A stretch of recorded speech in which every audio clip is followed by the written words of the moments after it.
Bismillahirrahmanirrahim. Alhamdulillahirabbil alamin. Wassalatu wassalamu ala asyrafil anbiya wal mursalin sayyidina Muhammadin wa ala alihi wa sahbihi ajma'in. Qala al-musannif al-imam Abu Hamid Muhammad bin Muhammad al-Ghazali rahimahullah wa nafa'ana bi ulumih. Al-aqdul khamis al-qirat wal yura'i fihi thalathata arkan.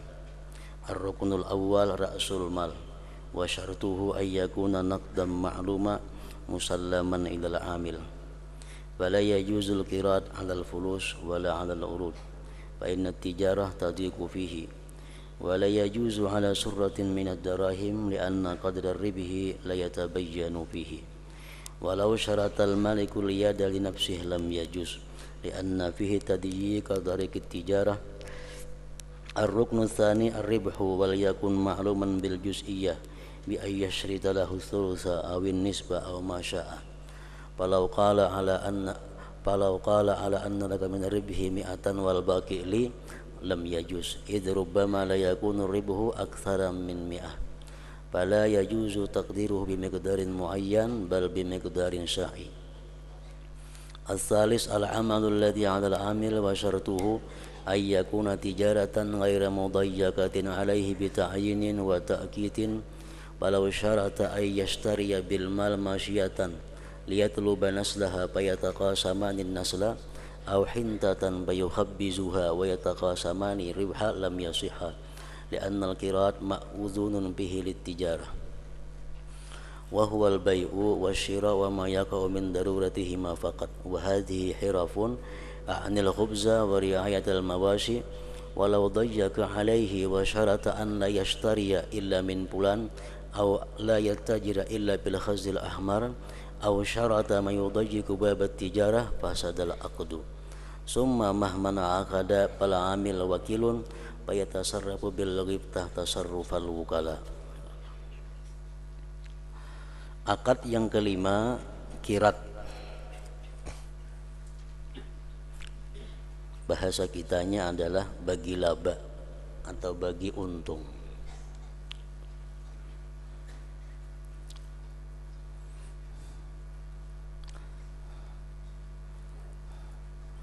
Pada ini kirat atau berbagi untung hendaklah dipelihara 3 rukun, yaitu rukun pertama adalah modal. Orang yang memiliki modal disebut malik.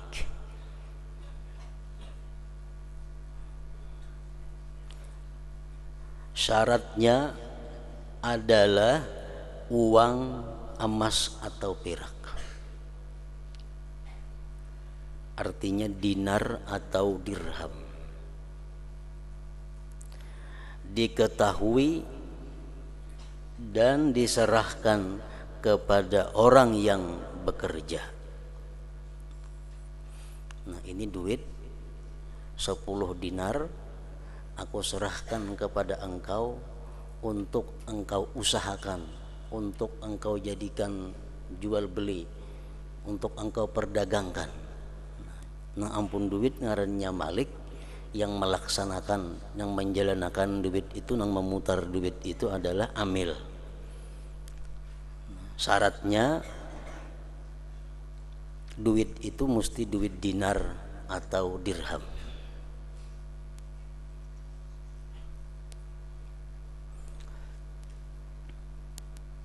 Diketahui, arti diketahui berapa 10 dinar yang diserahkan kepada pelaksana dan diserahkan kepada orang yang bekerja. Duit itu diunjuk lawan inya. Kada boleh duitnya seorang menyimpannya. Ini ada duitnya 10 dinar. Ikam usahakan aja. Kini bila ada barang patut tukare ambil duitnya lawan aku. Nah itu kada boleh. Lain kirat itu ngarannya. Kirat ini mesti duitnya itu, dinar atau dirham itu diserahkan kepada orang yang bekerja.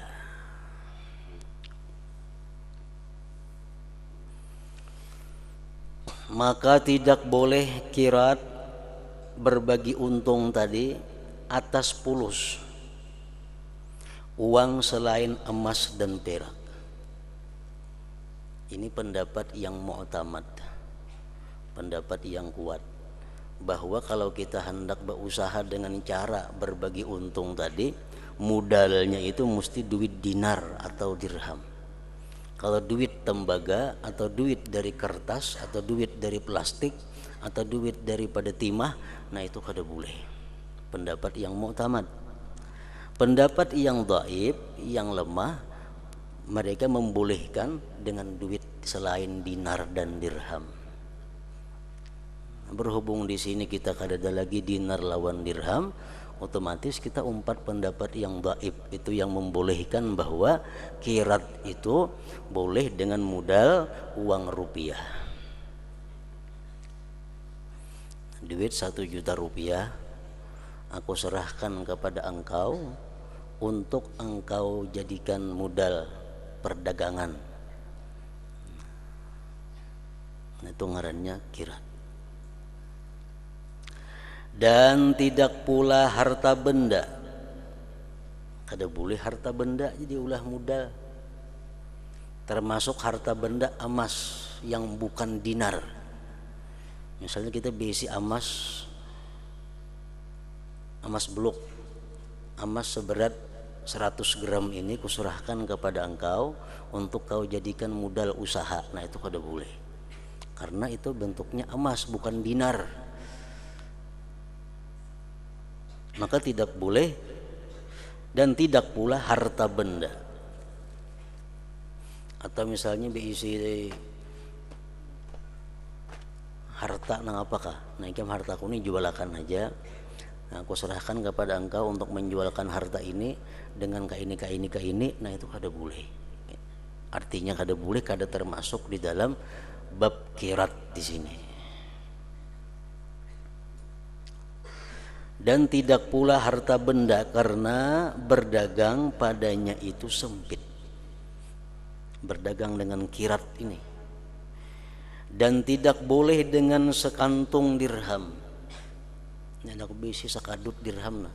Mendalakan haikam ini kada boleh juga. Karena kan tidak diketahui berapa isinya sakadut itu. Karena kadar laba itu tidak jelas padanya. Dan seandainya mensyaratkan pemilik kekuasaan itu untuk dirinya, maka tidak boleh, karena padanya terdapat penyempitan jalan perdagangan. Nah, ini ada duit nah 1 juta rupiah, aku serahkan lawan ikam menjalanakan nah duit. Cuma mereka hendak nukar barang, kan melapor dulu lawan aku. Nak menjual kita lapor pulang dua aku. Nah itu kada boleh itu, karena menyempitkan si amil untuk bergerak di dalam menjalankan duit tadi.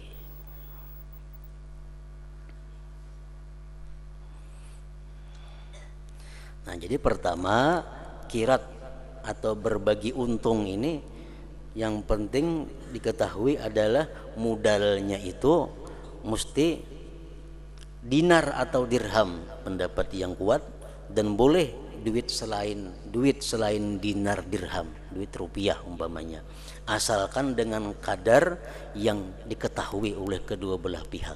1 juta rupiah duitnya, atau 2 juta atau 10 juta rupiah.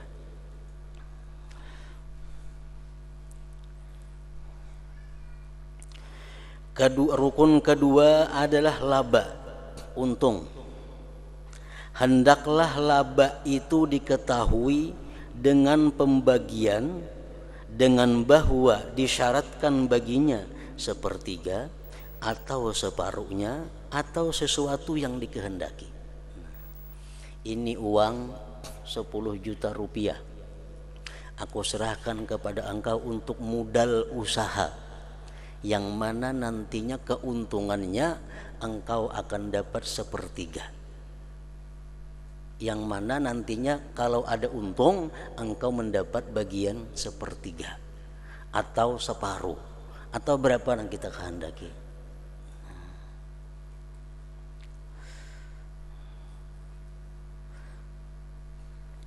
Seandainya ia berkata bagimu dari laba itu 100 dan sisanya untukku, maka tidak boleh.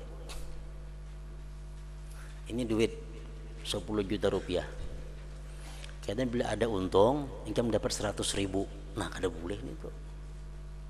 Karena bila ada untung, income dapat 100.000 atau income dapat 50.000, kada boleh, karena barangkali laba itu tidak lebih banyak dari 100. Maka tidak boleh menentukannya dengan kadar tertentu, namun dengan kadar yang umum seperti sepertiga, separuh, seperempat.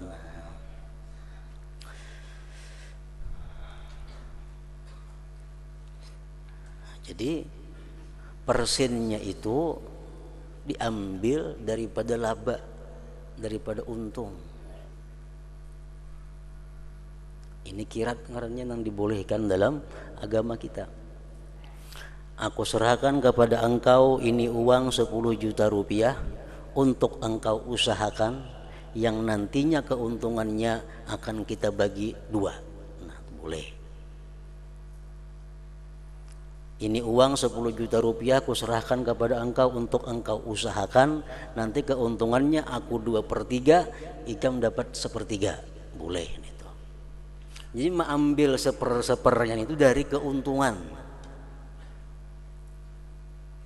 Dari keuntungan. Artinya kalau ada untung, kada ada perparannya. Kalau rugi, tanggung jawab yang pemilik harta. Nah, kalau kita mengambil pernya itu daripada modal, nah ini dimasukkan kepada riba. Mengambil bagian itu daripada modal. Nah, ini uang ku serahkan lawan ikam 10 juta rupiah untuk ikam usahakan setiap bulan, karena aku beri 10% dari 10 juta ini. Nah, itu riba ngarannya. Ini uang 1 juta rupiah ku serahkan lawan ikam untuk ikam usahakan. Cuma aku sebulan nih dapat bagian 10% dari duit nang ku unjuk 1 juta rupiah ini. Nah, itu riba. Kenapa? Karena menghitung persennya dari modal, sedangkannya belum tahu lagi bagaimana berhujung kah, kada kah, belum tahu.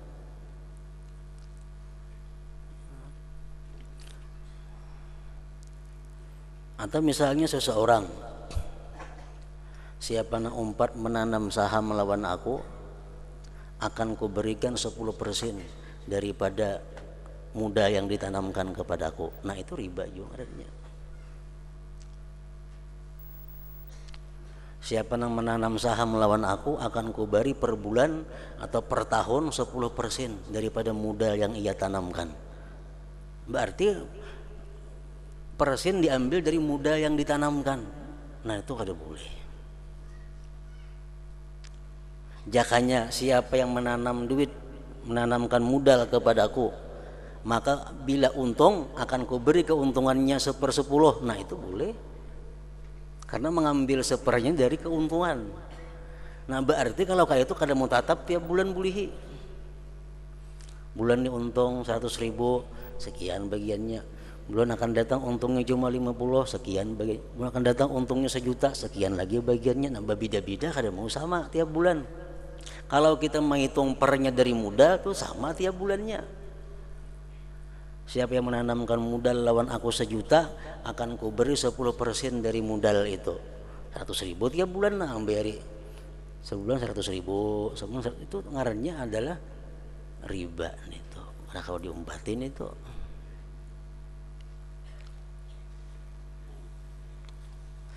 Nah, jadi nang bujurnya, ini duit 10 juta rupiah aku serahkan kepada engkau untuk modal usaha, yang nanti keuntungannya akan kita bagi 2, nah, atau bagi 3, atau bagi 4. Nah, itu nang bujur itu.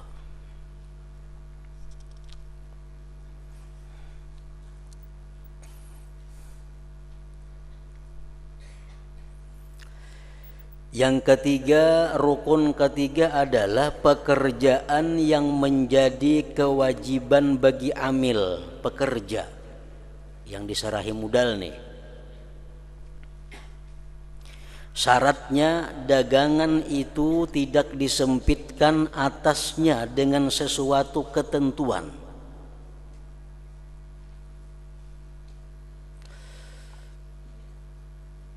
Dagangan itu tidak disempitkan atasnya dengan sesuatu ketentuan dan pembatasan waktu.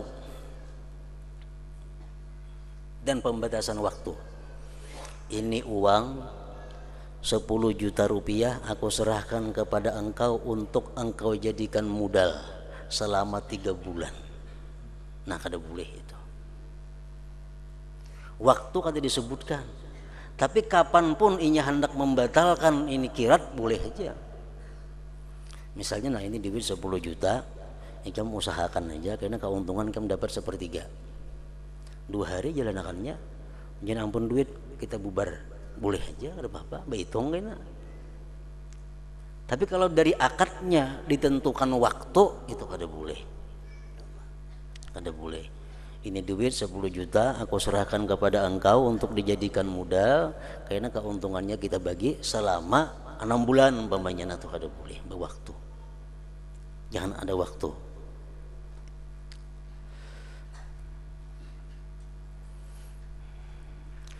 Seandainya ia yang punya duit, yang pemodal, yang menanamkan modal, mensyaratkan untuk membeli binatang ternak dengan harta itu, dengan modal itu, untuk dicari keturunannya, untuk dianakkan umpamanya, lalu dibagi 2 keturunan itu. Ini duitnya 10 juta rupiah, kamu tukarakan ke sapi. Karena bila beranakan sapinya kita bagi 2 anaknya. Atau untuk membeli gandum, lalu dibuat roti dan labanya dibagi 2. Ini duit 10 juta nah. Serahkan 2 ikam modalakan tukarakan gandum. Karena diolah roti, jual rotinya, keuntungannya bagi 2. Nah, maka tidak sah. Kenapa?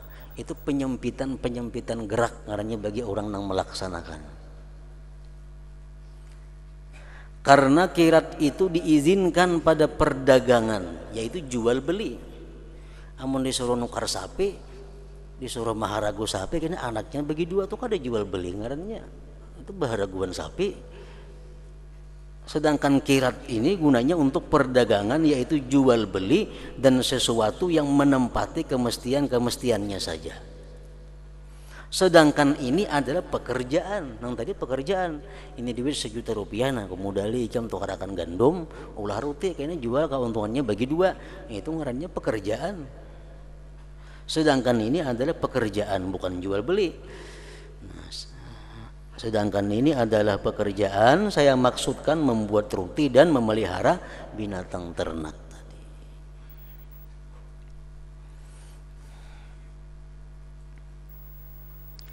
Seandainya ia menyempitkan atasnya, seandainya si pemodal menyempitkan atasnya pekerja, dan ia mensyaratkan untuk tidak membeli kecuali dari pulan, macam duit lah nah 10 juta kamu kemudali untuk berdagang, karena keuntungannya kita bagi sekian, cuma ikam bertukar barang lawan si anu aja dan lain jangan. Ikam bertukar barang lawan si anu, lain pada itu jangan. Nah, dibatasi macam itu. Atau ia tidak berdagang kecuali pada sutra mirah. Ini duit 10 juta. Kamu kemudali. Tapi nang ikam tukarakan duit ini, entah lo hayam ras saja lain jangan ditukar. Barang lain jangan ditukar, duitnya hanya khusus untuk ikam menukar bermuda jual beli, entah lo hayam ras saja umpamanya. Atau ia mensyaratkan sesuatu yang menyempitkan bab perdagangan, maka akad itu rusak, ada sah artinya. Jadi begitu kita serahkan duit 10 juta untuk ikam usahakan, duit ini berusaha nang apa ada sarahnya lagi. Yang penting ini 1 tahun atau seapa ada untung dibagi. Nah, kadang menentukan kita berdagang apa tuh tasarah nang pelaksana. tasarah pelaksana.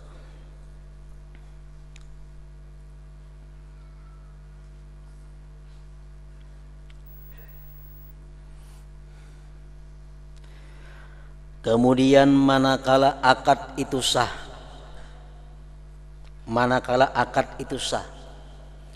akad nang sah kayak apa contohnya, aku serahkan kepada engkau ini duit 10 juta untuk engkau jalankan dalam usaha perdagangan yang nantinya keuntungan kita bagi 2, itu sah akadnya, aku terima ajarnya, sah. Nah kemudian manakala akad itu sah, maka amil itu adalah menjadi wakil. Amil itu artinya pelaksana, artinya wakil. Pelaksana artinya jadi wakil. Dan apabila malik, pemilik modal, menghendaki pasah, menghendaki bubar, maka boleh baginya yang demikian itu. Setengah bulan dimodali 10 juta, ditukarakannya macam-macamnya, sudah ujar pemilik modal, sampai di sini aja kita bekerja sama, bubar. Nah, bubar.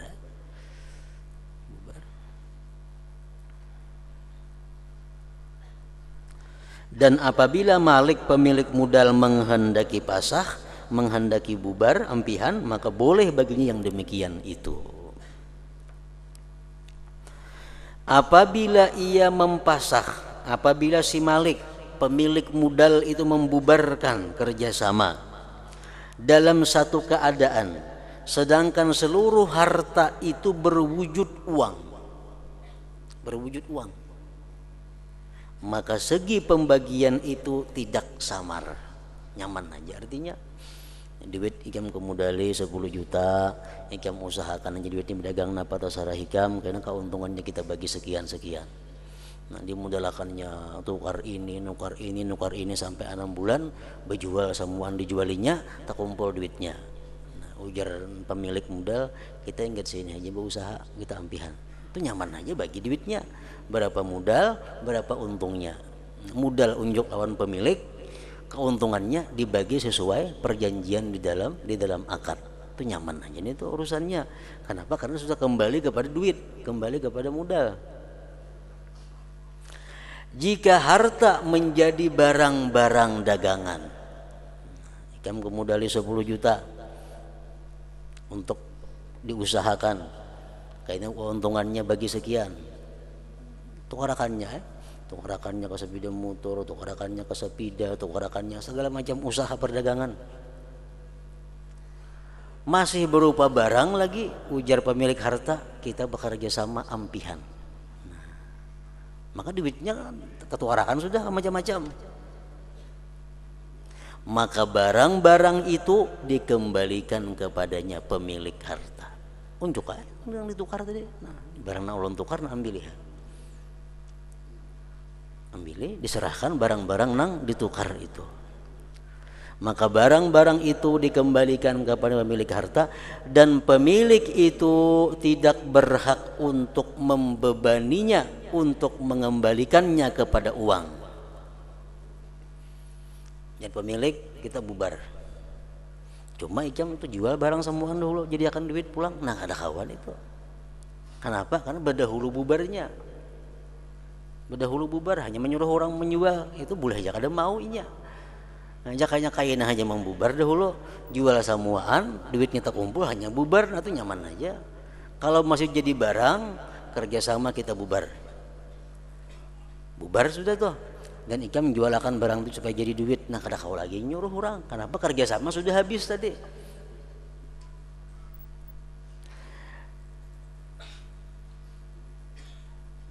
Dan pemilik itu tidak berhak untuk membebaninya untuk mengembalikannya kepada uang, karena akad itu telah rusak, akad sudah dibubarkan. Dan ia tidak mewajibkan terhadap sesuatu. Akad sudah bubar, kewajiban amil kan ada lagi pekerja itu. Nah, apa lagi kata kewajibannya habis dengan dibubarkannya, dengan dirusaknya akad. Dan jika amil berkata, ujar si pekerja, ujar na tukang jalanakan duit nih, saya menjualnya, amun pian beberakan ulun jualakan nanti ulun ini dagangan supaya jadi duit pulang kayak asal. dan pemilik enggan. Jangan ampun, ada usaha gini, dia seadanya aja barangnya ini nah, ada usah dijual-jual lagi. Maka yang diikuti adalah pendapat pemilik. Pendapat pemilik.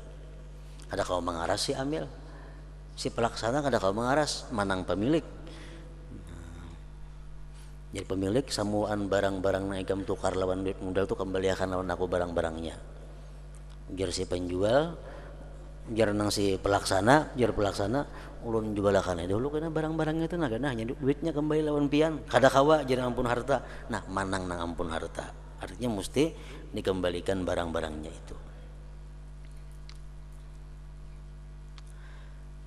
Kecuali apabila amil itu pelaksana, kecuali apabila pelaksana itu mendapatkan langganan yang dengan sebabnya itu nyatalah laba atas modal.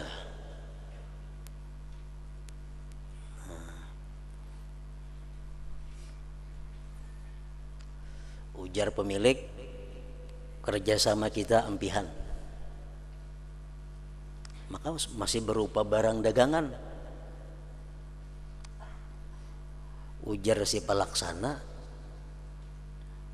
maka isuk ada orang nak nukarna, terjanji sudah isuk nak menukari barang kita ini, dan untungnya nyata, untungnya ada. Kayak apa nih tuh? Kecuali apabila amil itu mendapatkan langganan yang dengan sebabnya itu nyatalah laba atas modal. Dan manakala ia beruntung, maka wajib atas amil menjual menurut ukuran modal dengan jenis modal, bukan dengan uang lain. Artinya pemahamannya, modal asalnya duit rupiah 10 juta, dijalanakan dengan jual beli barang macam-macam, sehingga dalam sekian bulan dinilai barang yang ada itu sudah 11 juta. Berarti lebihan sudah 1 juta.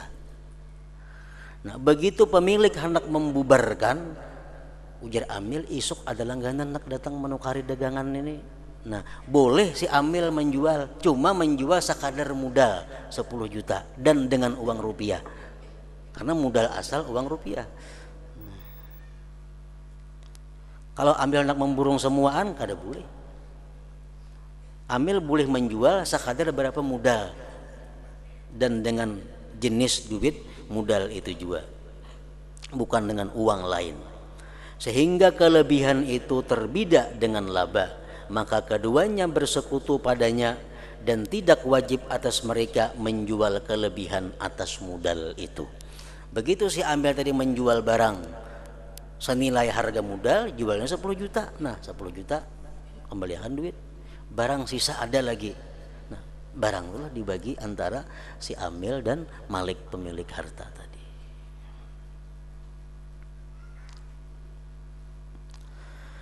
Dan manakala awal tahun, umpamanya setahun sudah kerjasama nih, setahun sudah menjalankan duit orang nih setahun. Dan manakala awal tahun, maka wajib atas mereka untuk mengetahui nilai harta untuk zakat.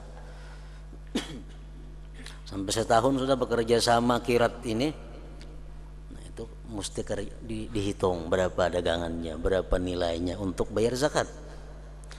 Apabila telah jelas dari laba itu ada sesuatu, maka yang lebih dekat menurut kias bahwa zakat bagian amil atas amil itu. Jadi berzakat kedua-duanya.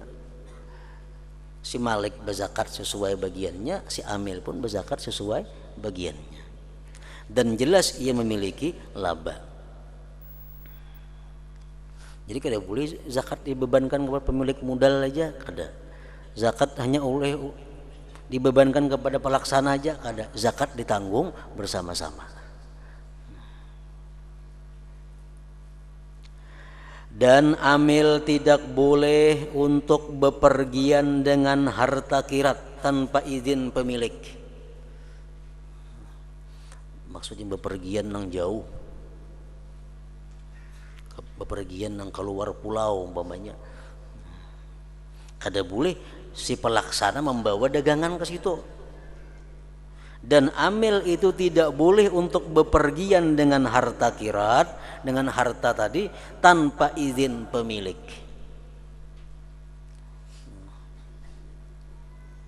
Umpamanya dimodali 10 juta. Dimodali 10 juta. Ditukarakannya ke barang-barang perhiasan. Ditukarakannya berjual jam tangan, ditukarakannya berjual utas, ditukarakannya berjual galang, pokoknya perhiasan. Nah, begitu amilnya hendak musafir, hendak ke Samarinda umpamanya, kada boleh membawa barang-barang itu kecuali dapat izin dari pemilik.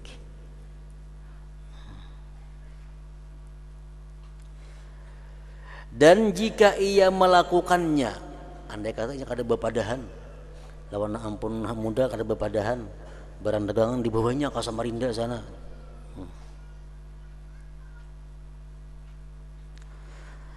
Dan amil tidak boleh untuk bepergian dengan harta kirat tanpa izin pemilik, dan jika ia melakukannya maka pentasarrufannya itu sah.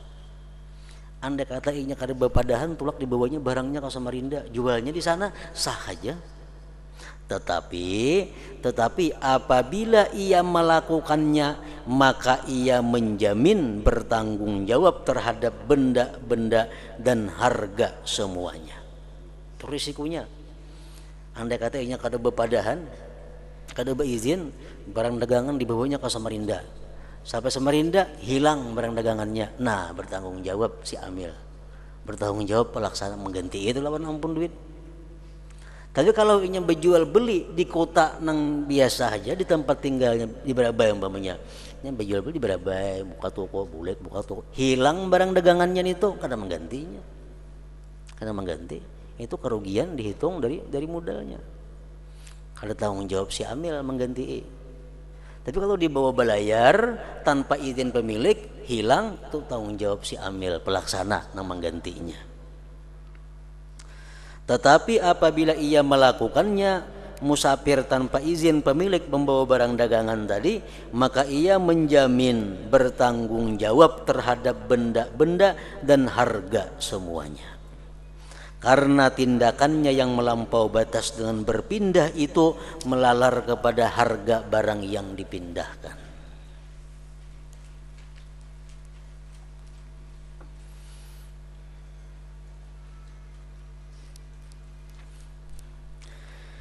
Dan jika ia bepergian dengan izin pemilik, maka boleh. Barang dagangan nak ulun bawa ke Kaltim umpamanya. Ayo aja nang modal. Bawa ke mana kah ikam? Bawanya ke sana, nah itu boleh aja sudah, nyata boleh. Sedangkan ongkos perpindahan dan pemeliharaan harta atas harta kirat, sebagaimana ongkos menimbang, menakar dan bawaan, yang mana pedagang itu tidak biasa terhadap hal yang seperti itu atas tanggungan modal. Nah, jadi kalau musafir keluar umpamanya berjual barang itu, kalau kena ongkos perjalanannya, ongkos membawanya barang dagang itu tanggung jawab modal. Modal nang bayarinya dihitung dari modal.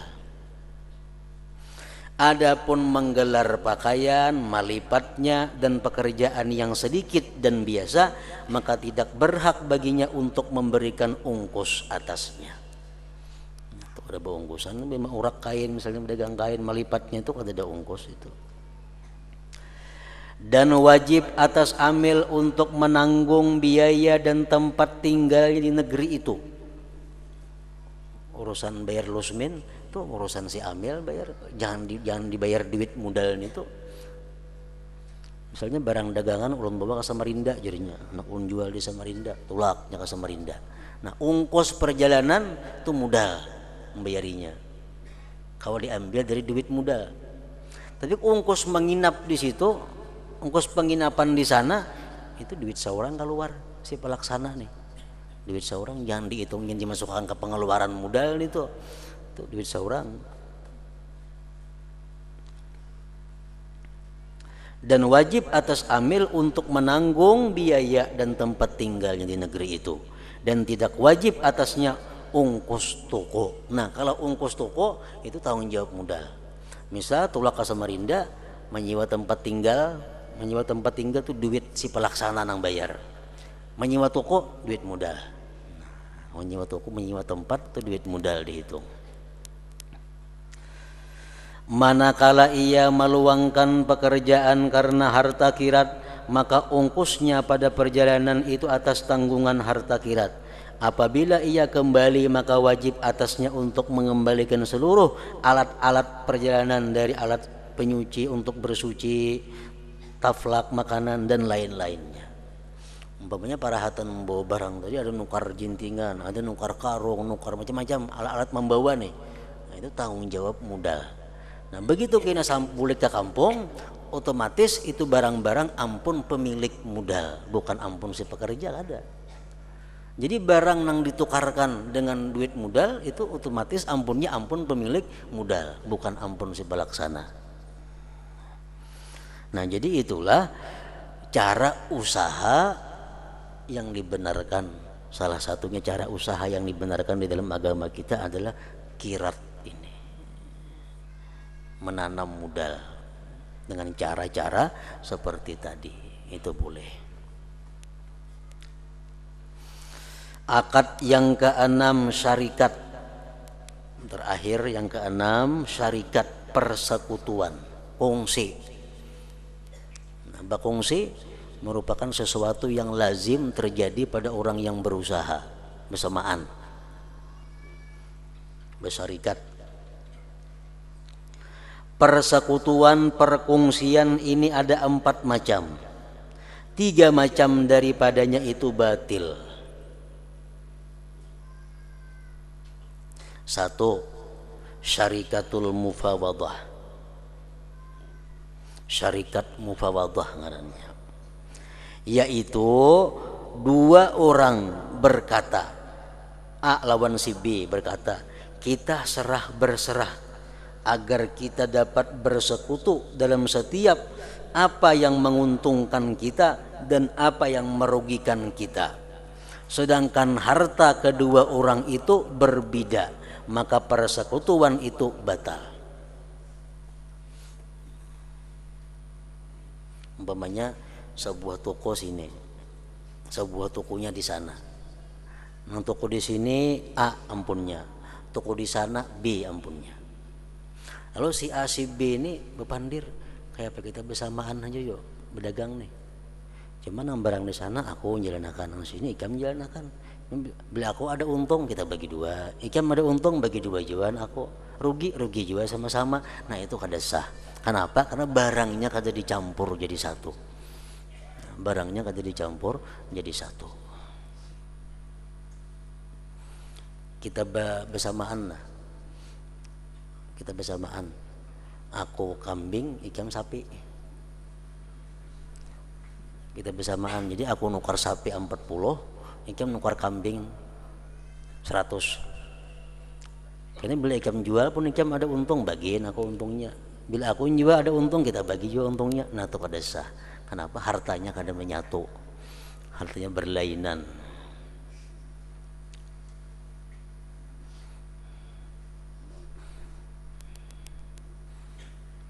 Lain halnya kita nukar sapi. Nah, berapa sapi itu harganya 5 juta, kita badan 2,5 seorang. Nah, duitnya 2,5 juta, 2,5 juta gabung tukarakan ke sapi. Nah, itu bakongsi ngarannya. Nang kedua, syarikatul abdan. Syarikat abdan ini persekutuan badan, yaitu 2 orang saling mensyaratkan persekutuan pada ongkos pekerjaan, maka persekutuan itu batal. Contohnya orang mendulang, kita mendulang, kemudian bila dapat kita intan, kita bagi 2. Nah, itu kada sah. Kenapa kada sah? Begawi kada sama. Ada yang terajin saya kong, ada yang terkulir sedikit. Lapahnya gawian tuh kada sama. Ini syarikat badan ngarannya. Nah, itu kada sah itu. Orang mendulang, orang 10, Ada saya kong ada masin dibuat juga samata juga, beda masin gawe ada orangnya ada. Masin dibuat juga samata nang 10 ni 4 juga mendulanginya dapat intan bagi rata bagi 10 tambah masin sebutin jadi bagi 11. Nah itu kada sah syarikatnya. Kenapa? Nang disakutuk nang disarikatakan tuh badan awak. Sedangkan banyaknya bekerja, sedikitnya bekerja kada sama antara orang per orang. Nang saya kong turun jam 8, nang saya kong tengah 9. Nang saya kong banyak beruku ha begawi, nang saya kong begawi nah kada kawan itu. Kada kawan. Sama orang belah rumah. Berapa rumah nih kain ini berapa burungannya? Nah, burungannya 5 juta. Jadi dia tukang kita bersamaan 2,5 seorang. Nah, itu kada sah. Kenapa? Begawinya kada sama. Itu syarikatul abdan ngarannya. Syarikat abdan, persekutuan badan, yaitu 2 orang saling mensyaratkan persekutuan pada ungkus pekerjaan, maka persekutuan itu batil juga. Yang ketiga syarikatul wujuh, yaitu salah seorang dari 2 orang mempunyai kecerdasan dan perkataan yang diterima, maka dari pihaknya adalah pembelian dan dari yang lain adalah pekerjaan. Persekutuan ini batil juga. Orang bersekutu nang saya kong ini pintar pandir bisa, jadi inyan ini tugasnya spesial untuk nukar barang menjual barang. Nang saya kong orangnya sandu saya bisa berpandir, tugas mampak barang mengangkatakan barang, baginya sama. Nah itu ada boleh juga, ada boleh. Yang keempat, akad yang keempat yang disebut syarikatul inan, yaitu harta kedua orang itu ini yang sah, yang sah, yaitu harta kedua orang itu bercampur. Harta mesti dicampur dengan sekira sukar untuk membedakan harta keduanya, kecuali dengan membaginya. Dan masing-masing seseorang dari keduanya memberi izin kepada temannya untuk membelanjakan, mentasarrufkan. Kemudian hukum keduanya adalah membagi laba dan kerugian menurut kadar harta itu, dan tidak boleh merubah hal itu dengan syarat.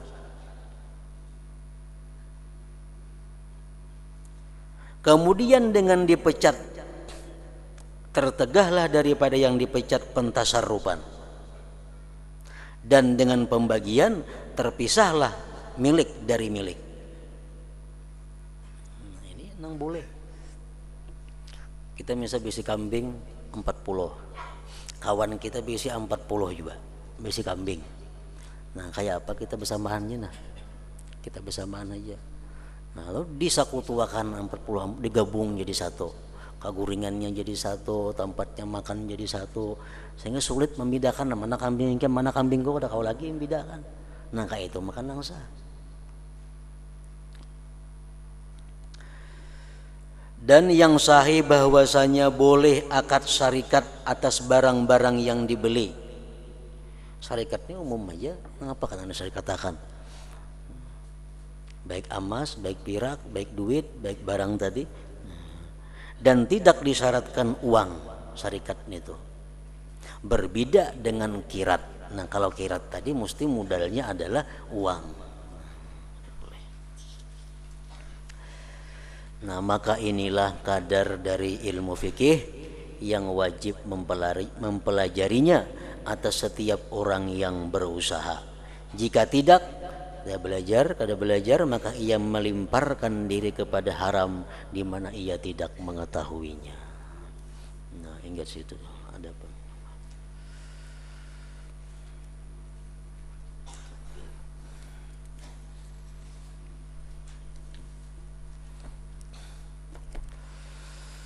Alhamdulillah dzikri fa'alam annahu la ilaha illallah Muhammadur Rasulullah